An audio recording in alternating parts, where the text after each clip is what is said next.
नमस्कार, ABN news live Marathi चॅनलमध्ये आपले स्वागत। आपण बघत आहात एबीएन न्यूज लाईव्ह मराठी। शासन प्रशासनाच्या निष्काळजीपणामुळे निळे निशाण सामाजिक संघटनेच्या वतीने जिल्हाभरात तीव्र निषेध।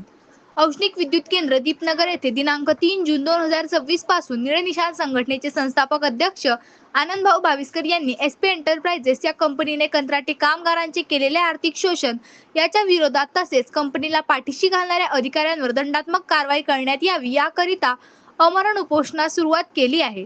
या आंदोलनामुळे एसपी एंटरप्राइजेस या कंपनीने केलेला भ्रष्टाचार उघड होण्याच्या मार्गावर आहे। त्यामुळे ठेकेदारांनी काही सराईत गुंडांच्या मदतीने आंदोलनात सहभागी असलेल्या कार्यकर्त्याच्या घरातील महिलांना जीवे मारण्याच्या धमक्या दिल्या तरी दीपनगर प्रशासन व स्थानिक पोलीस प्रशासनाने कुठलीही कारवाई केली नाही।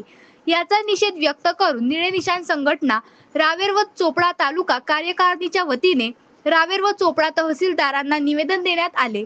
दिलेल्या निवेदनात नमूद करण्यात आले की संबंधित प्रकरणी जळगाव जिल्हा पोलीस अधीक्षक व जिल्हाधिकारी महोदय यांनी तात्काळ या प्रकरणाची गांभीर्याने दखल घ्यावी, अन्यथा जिल्हाभरात निळे निशाण संघटनेच्या वतीने तीव्र स्वरूपाचे आंदोलन करण्यात येईल।